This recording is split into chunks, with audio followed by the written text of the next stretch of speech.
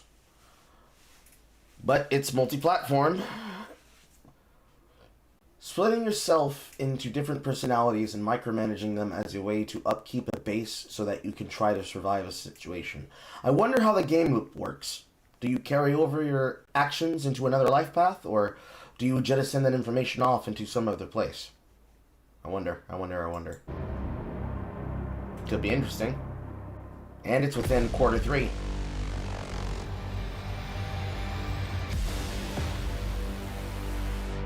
No, I'm sorry for killing that gas horror.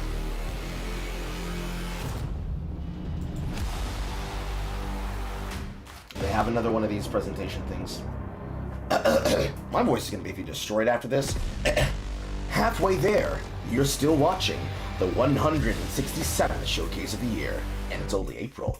Catch your breath. Before more bangers. Anything else interesting her announced? I mean, some things. I did not keep a list of them. Chat would have to fill you in. And maybe one more thing. Games in 3, 2, 1.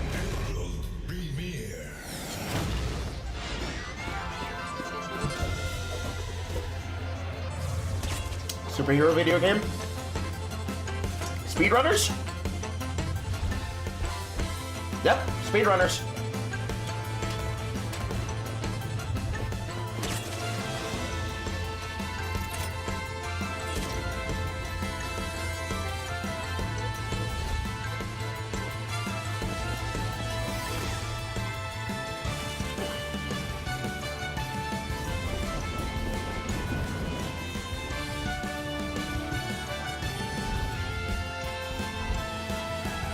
Some of them were comfy and feel-good games.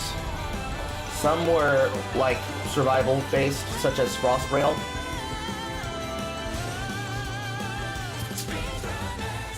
And they are bringing back speedrunners, too, from Tiny Build.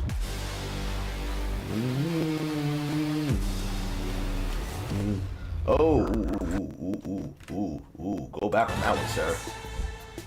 Go back on that one for a second there, sir. The fact that this is releasing on consoles for Nintendo Switch in 2026, that is a very big, that's a very big swing.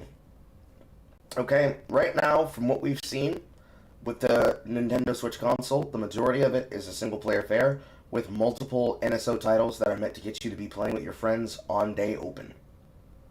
So, by including something like an update to Speedrunners 2, bringing in a Twitch-exclusive fun video game to play with your friends while you're live, and the fact that you could be able to play this at the same time you're probably broadcasting, means that this is one of those titles that are going to be something that potentially shakes up the mid of the year and gets people talking about the console because they want to be able to play with their friends.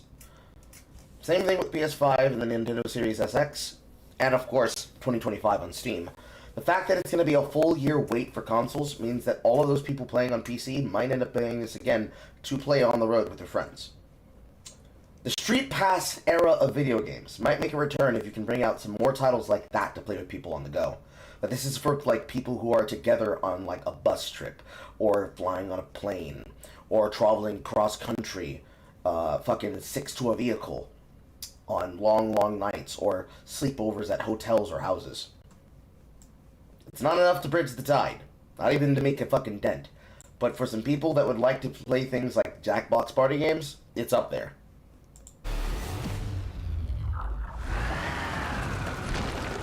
When the journey gets tough, who'll answer the call?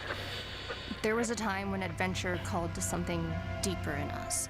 Over the Hill beckons you back to those forgotten days when the journey itself was the destination.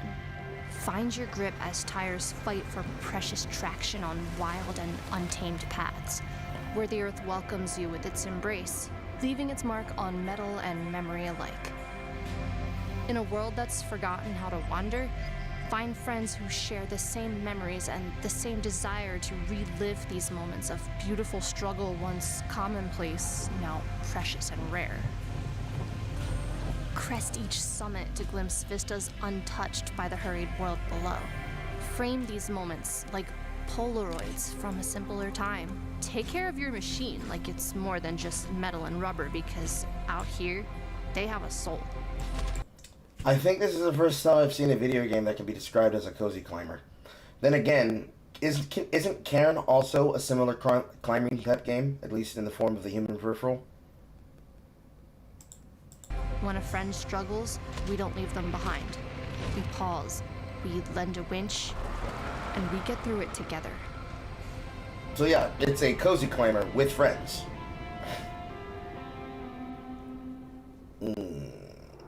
I don't know about that one, bro.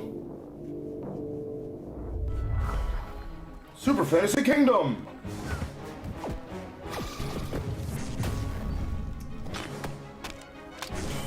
In the same vein of things such as Necrosmith 2. It's effectively tower-based defense with extra steps.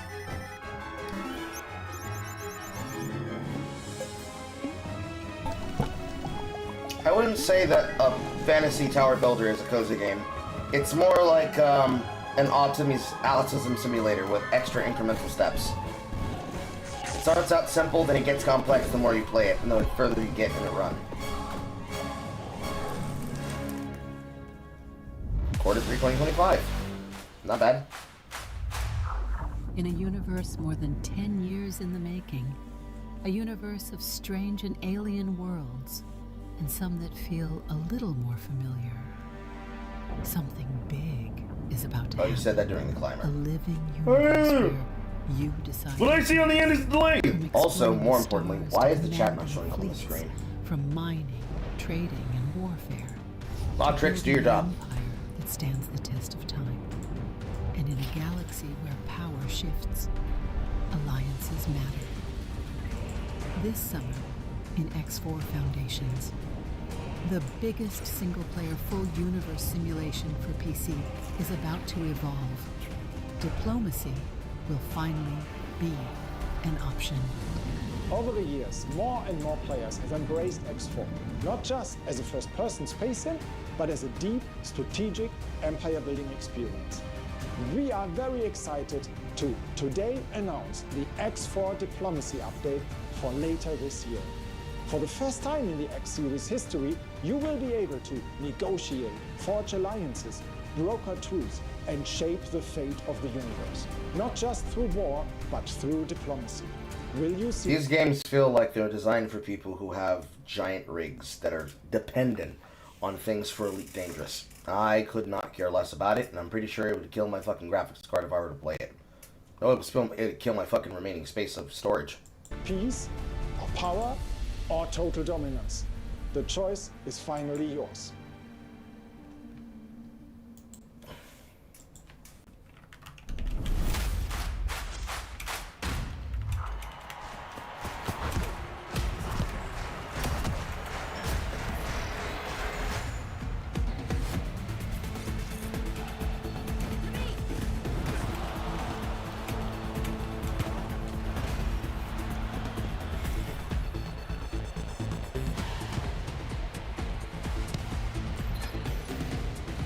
So it appears that there's going to be yet another team-based sport game like that of Rocket League that's going to get people to be addicted to this video game.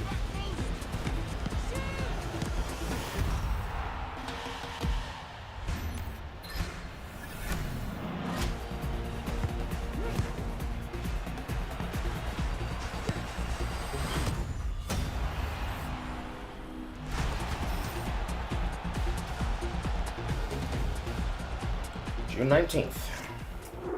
Rematch. That's not really a cool soccer game. Or at least not a cool soccer game name. I don't feel like doing this today. I just want to sit inside and play video games.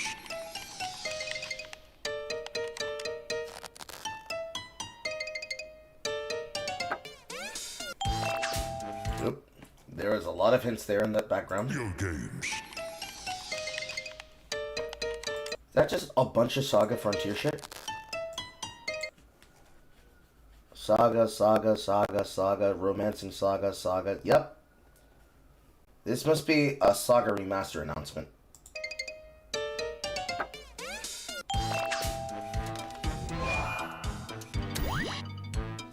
Yep. Saga Emerald Beyond.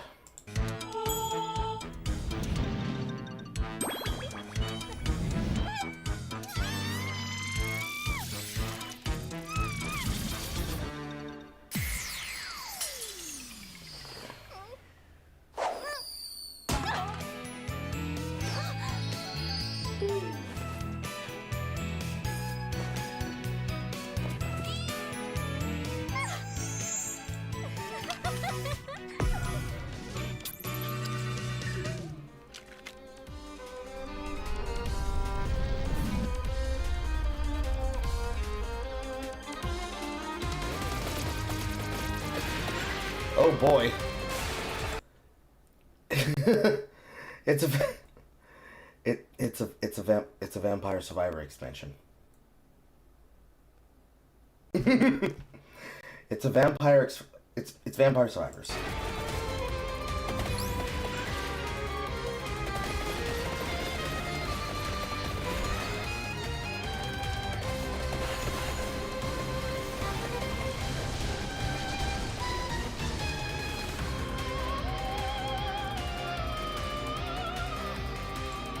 All free, all out today. So, the Emerald Saga, Emerald Diorama, the co-op update, new adventures for both the, what does it say?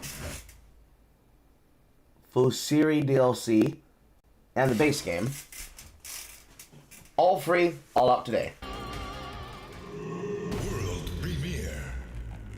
Funny. They call him Izirak. Ain't alive. Akuma, the Frozen Compass. Shadows. A Moon Eye original. Like the devil's own fire. If you hear their whispers, run.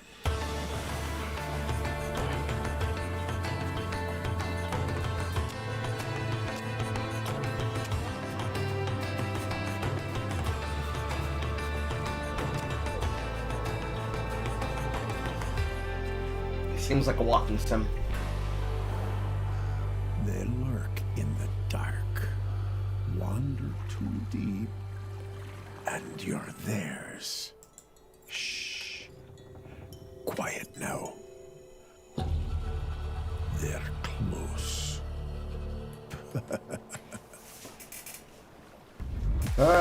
Zero interest.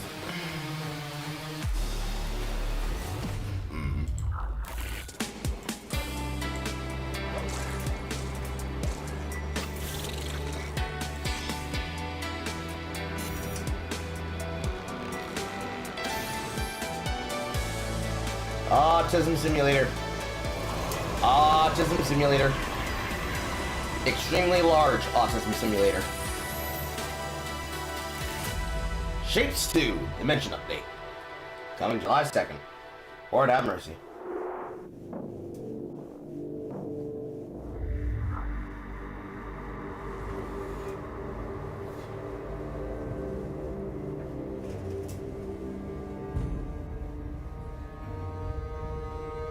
Got a lanky man with a sword. Gotta do smithing. Gotta do exploring.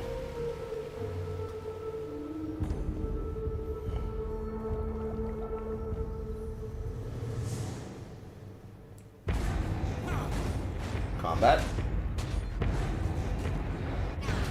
Skills. Different weapons, different engagement patterns, spells.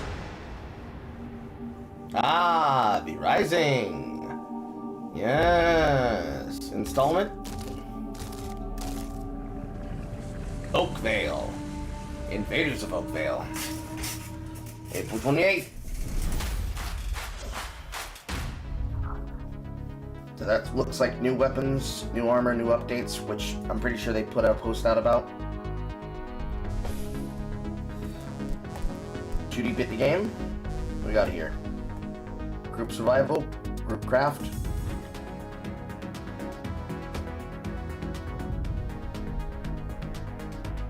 Is this core keeper?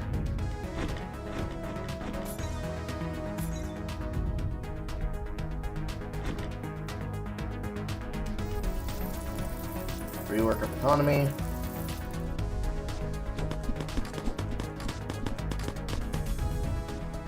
That new boss.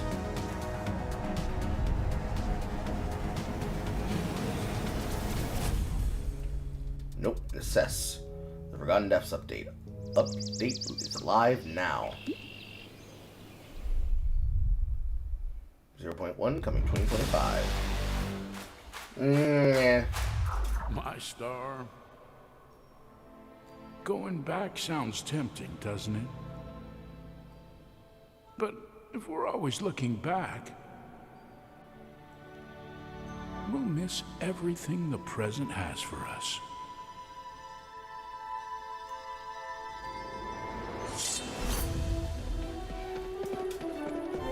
Small one with a sword. What's he gonna do with it? He's gonna wall jump. He's gonna dodge roll. He's gonna slash, dive, and jump.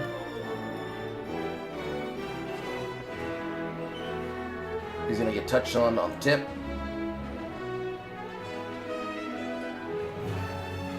Single player multi-action platformer? Seems like it.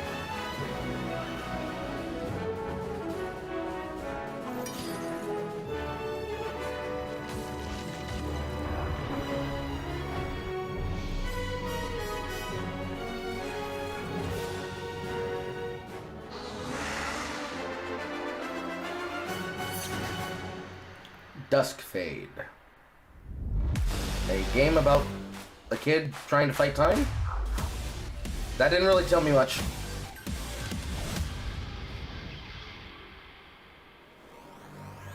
Screen juice.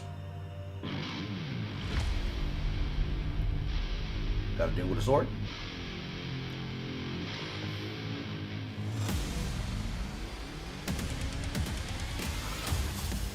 Alright, so we've got aerial combo twin stick action.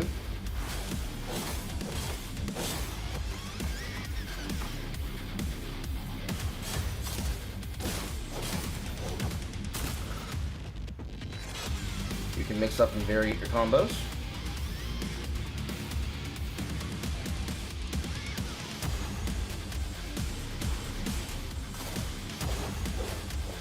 Danmaku. Aerial juggles. So it seems like they're putting a lot of focus on character action. Morbid Metal. That didn't really tell me a lot. Everything is either not your cup of tea or a deep snore. Well, that's kind of the problem. It's not a focused showcase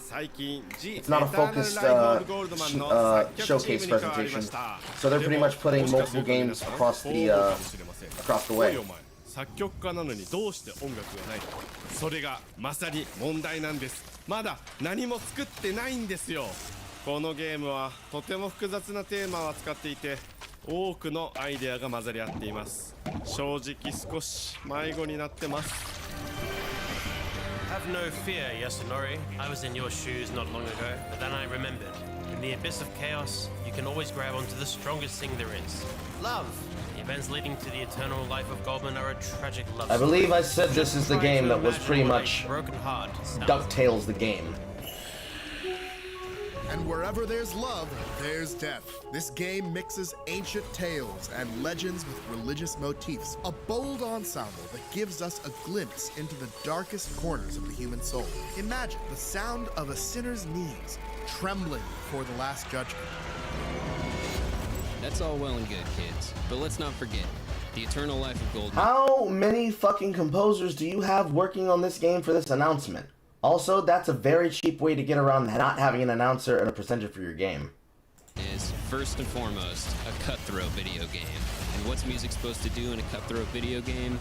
Get the pulse going so hard in your temples, you have a stroke. なるほど。ありがとうみんな。なんとなくつかめてきたよ。ちょっとじゃあやってみましょう。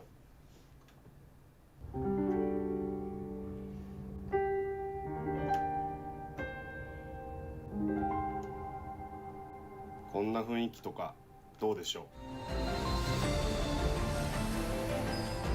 Eternal Life Goldman, wishlist now. Play as, I'm not sure what race that is, Scrooge McDuck, in a re-interpolation that's not like DuckTales. Felt it.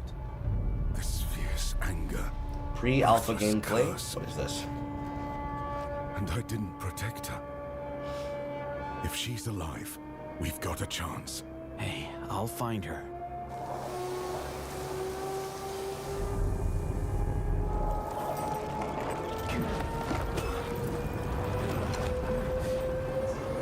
You're alive.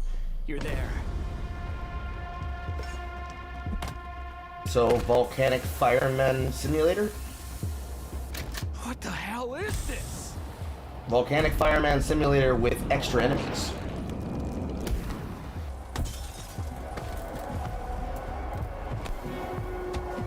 Stay back! He came down from the summit. Into the fire.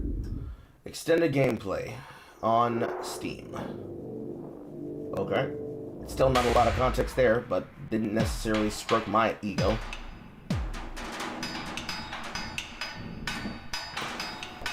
Possibly another simulator game. You like gambling? Let's go gambling. Pay your debts. Make combos.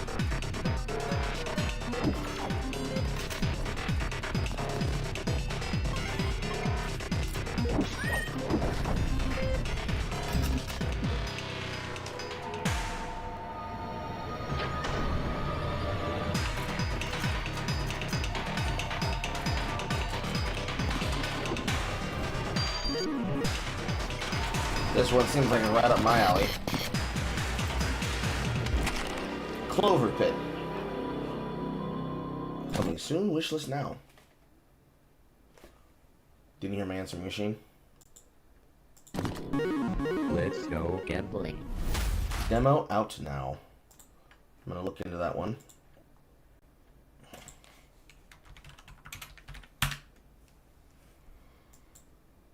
Clover Pit. No time explained. 2025 release. Similar to Inscription. Made by Future Friends Games. Developed by Panic Arcade. Future Friends Game has put out such games such as Freelide, Gorlet, Webbing Journey, Kibu, XO1, Mudborn, The Captain Factory, Europa, Summer House, The Block, Festival Tycoon, multiple micromanaged simulators. Simulators, city builders, and single-player game exploration experiences.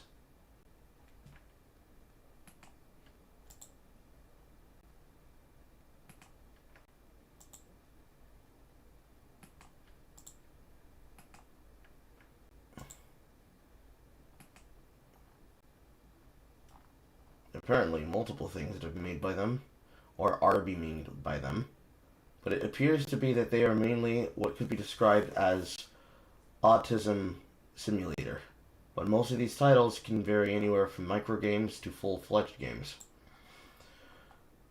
Meanwhile, Clover Pit, a roguelite slot machine nightmare. Gamble for your life and a never-ending depth simulator. It's a roguelite, it's a roguelike, it's 3D, and it's horror-based. I will download the Clover Pit demo. Over 2,200k wishlists and 12k demo players on day one. Thank you, because it was released today. Welcome to your new addiction. Hey everyone, welcome to our little slice of hell, Clover Pit. We are Panic Arcade, devs of Yellow Taxi Goes Vroom, and we are so thrilled to be announcing our latest product in the Triple I Showcase. What an honor to be part of such a cool event amongst so many incredible titles.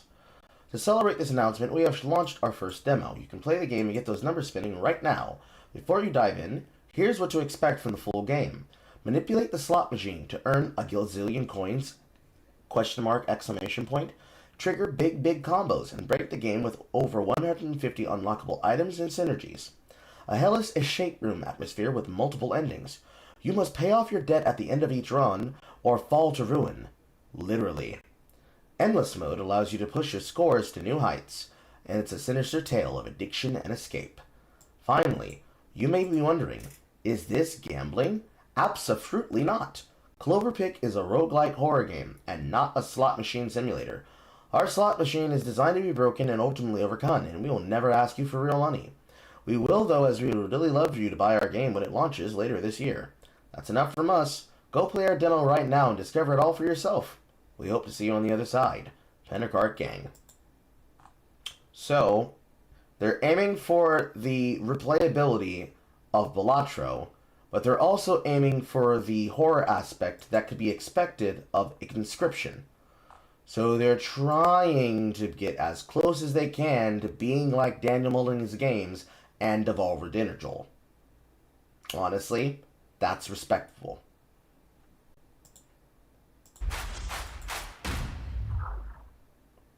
Now that they mention it, I wonder if Pony Island 2 is going to be mentioned here. Bama, what's your emergency? On the street. Hello? Sir? I can hear you. Hello? They are burning.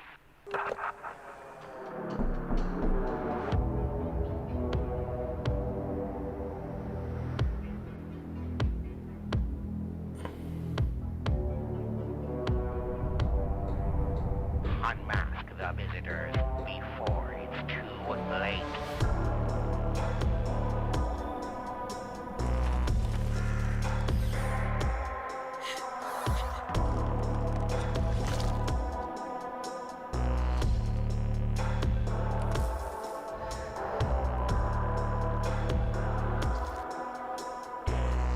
I think I've heard of this game.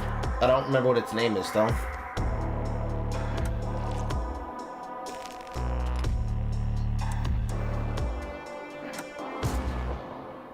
No, I'm not a human.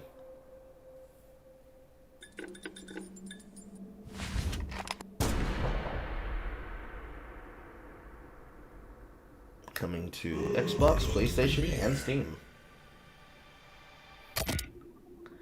Machines will follow the rules we set until they learn to set their own.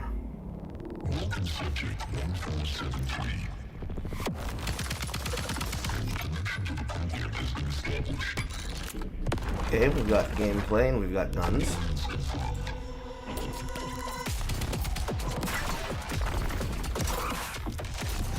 Stubby games. From PlayStat.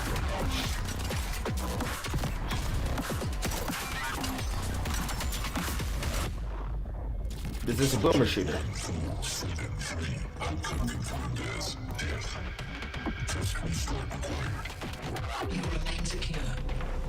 Within the program.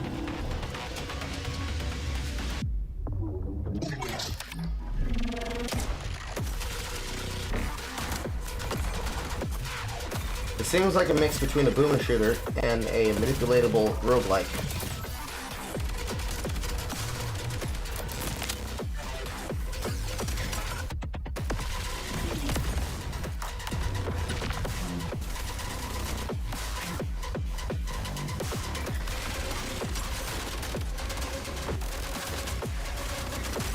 Certainly has a destructible environment. The program thanks you for your unwavering support. Yep, Voidbreaker. So they've got themselves a decent video game. Open playtest on Steam available right now. I'm so glad that some more of these presentations are going the way of what I would do. Finally, the goddamn bot's doing its job and putting the chat on the screen. Wonderful. All right, let me look into this one really quick.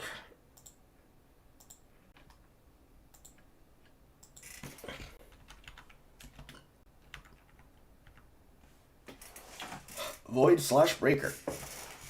Adrenaline-fueled roguelike FPS fight relentless machines driven by a hostile AI. Escape an endless cycle, craft infinite weapon variants with deep gun modding. Forge deadly synergies.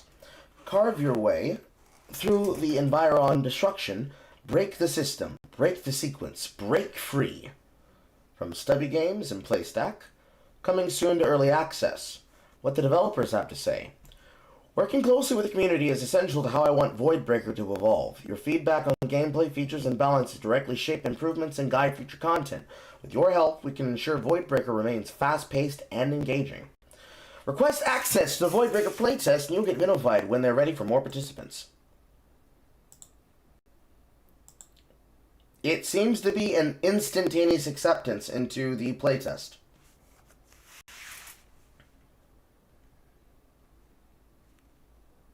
Playstack, makers of things such as, or rather, publishers of things such as Abiotic Fear, Case and Rise of the Golden Idol, Dave and Friends, The Last Faith, the Entropy Center, dual packs for both Balatro, Slay the Spire, and Don't Starve Together and Slay the Spire, Penance and Faith, Arco, Doctor Who, The Edge of Time, but this is a... Is that fucking... No, that is not Moffat era. That is the shit one with Shurigatwa.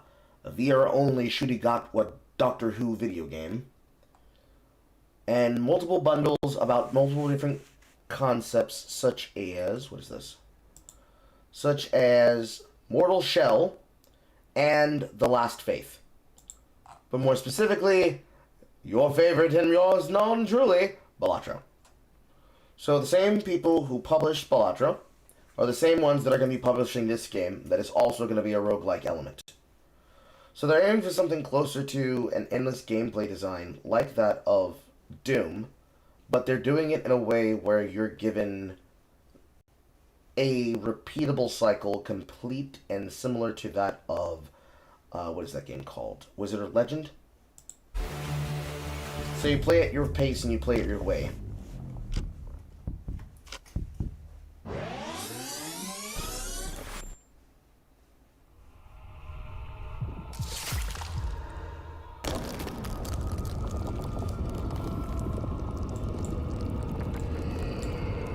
They say that's a wrap. They say no, that won't do.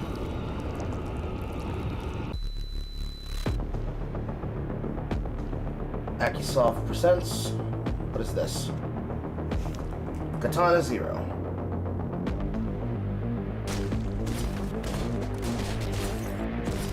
Hack and slash.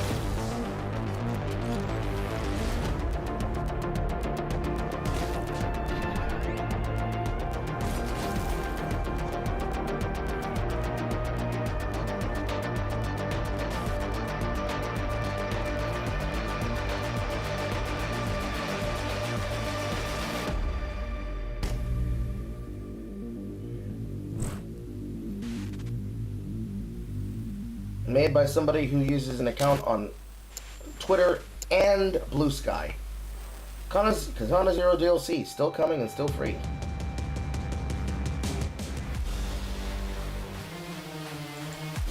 This VOD here says that it's 3 hours and 48 minutes long, even though it said that it would have an hour presentation of video games. I'm not sure about that. We're going to see what it does on the repeat.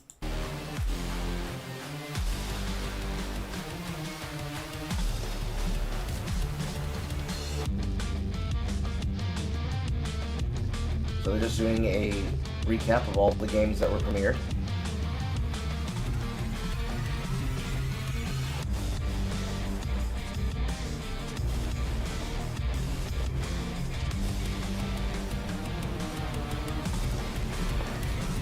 Have I ever played Ultra Kill? Yes, I do own it.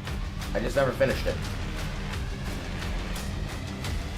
I have so many boomer shooters that I have to sit down and I need to play them all from beginning to end. By all means, Ultra Kill is a really good game. So is the other game made by New Blood, which is a medieval. What does that say on the little of the browser? Don't go anywhere yet. The show will go on with exclusive gameplay and behind-the-scenes look at today's announcements. Let's see this.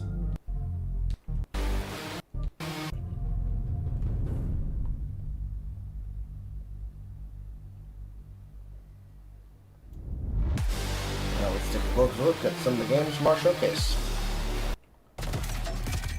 World premiere.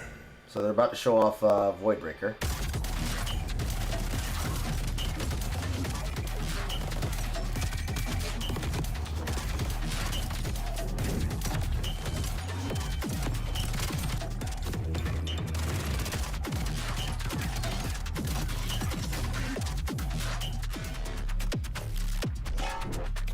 Hello everyone, I'm Daniel, solo game developer and creator of Voidbreaker.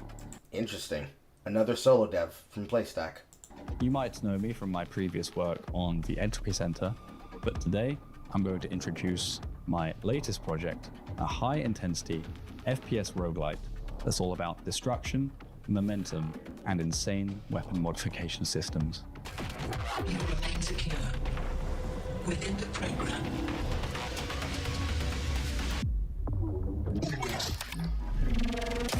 I hope you enjoyed the trailer, but I'm going to dive a little bit deeper into the game now.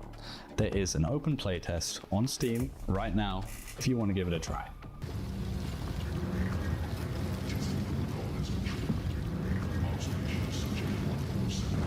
So it's going to probably have meta progression. I was a video editor turned cinematic artist turned indie game developer. This is my second game after releasing the Entropy Center at the end of 2022. But now it's time to kick it up a notch. This game is all about movement and high-octane visceral combat that rewards aggressive and skillful play. You'll be dashing, rail grinding, and sliding through the chaos, taking on waves of relentless AI foes. But before we go any further, let's talk about the chaos that is environmental destruction. One of the most exciting core mechanics of Voidbreaker is its environmental destruction. I wanted to craft a game from the ground up that intertwined visceral destruction with intense FPS gameplay. Leveling buildings, blasting through walls, and wreaking havoc isn't just for show though, it's key to your survival. Hostiles that take enough destruction damage become staggered, providing an opening for attack. In this state, enemies are much weaker, and when taken down, they'll drop health and ammo, resources you'll need plenty of. Okay, so You're yes, he's definitely going toward tools Doom. to wreak havoc on your enemies, such as an impact grenade, a quick and fast tool for destroying structures. You could destroy the support of a building, trapping enemies inside for easy pickings, or how about destroying the floor that an enemy is stood on to give yourself a bit of breathing space. Next, the gravity tether, a powerful tool that allows you to manipulate objects in the environment, launching them towards hostiles. Throw explosive barrels, singling out a specific enemy, or decimate entire buildings, staggering multiple enemies at once. The spaces in Voidbreaker are handcrafted sandboxes for you to maximize your destructive potential. Don't hold back, because the enemies sure as hell won't. Now, let's talk about one of the most exciting parts of the game, the weapon modification system.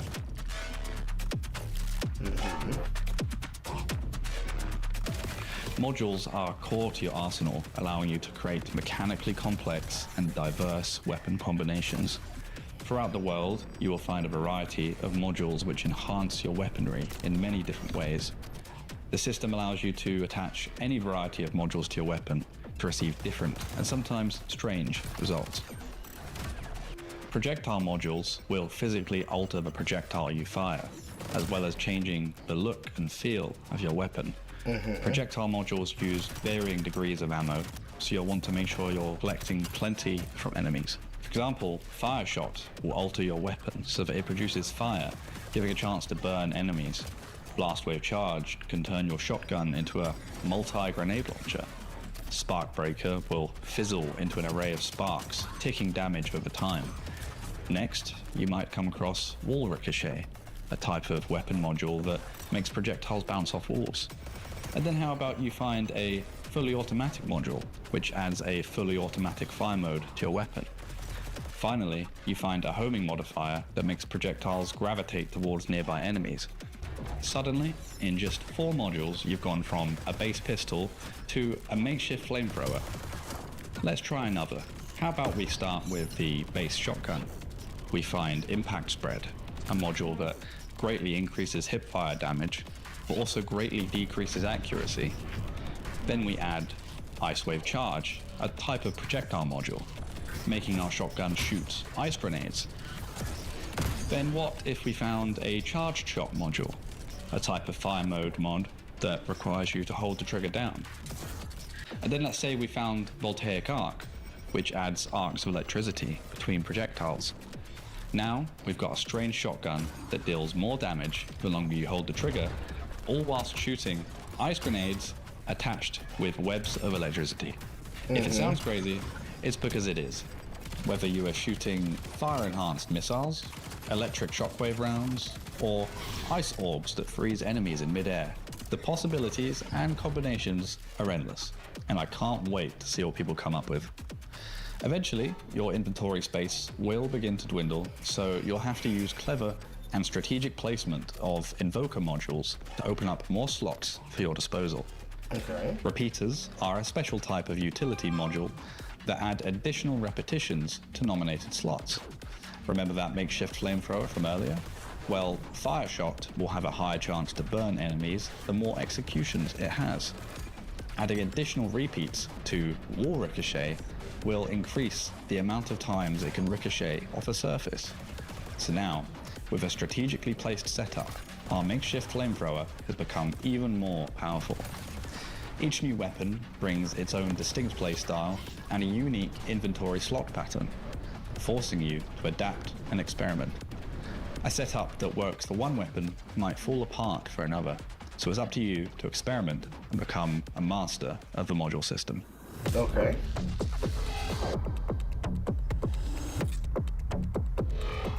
Beyond weapons, there are a variety of other mods that drastically alter gameplay, granting you powerful abilities to utilize during combat. These could be tools such as time-slowing abilities, defensive barriers, and even explosive traps. One of my favorites is Ignite Launcher, that allows you to pick up lesser enemies with a gravity tether and throw them towards enemies. Or how about Side Burst Engine? This will make enemies that have an elemental effect applied explode on death, spreading the element to those nearby. Or maybe you come across Credit Rage, which will increase your damage relative to the amount of credits that you have. The richer you are, the harder you'll hit.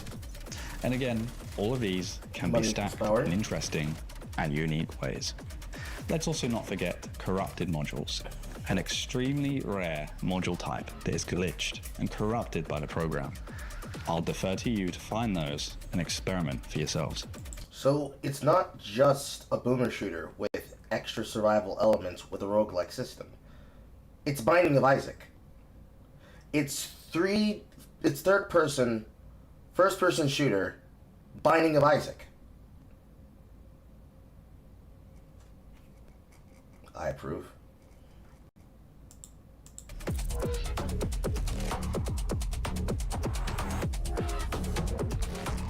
The possibilities are endless, and your experimentation and adaptability will be key to your survival in the world of Voidbreaker.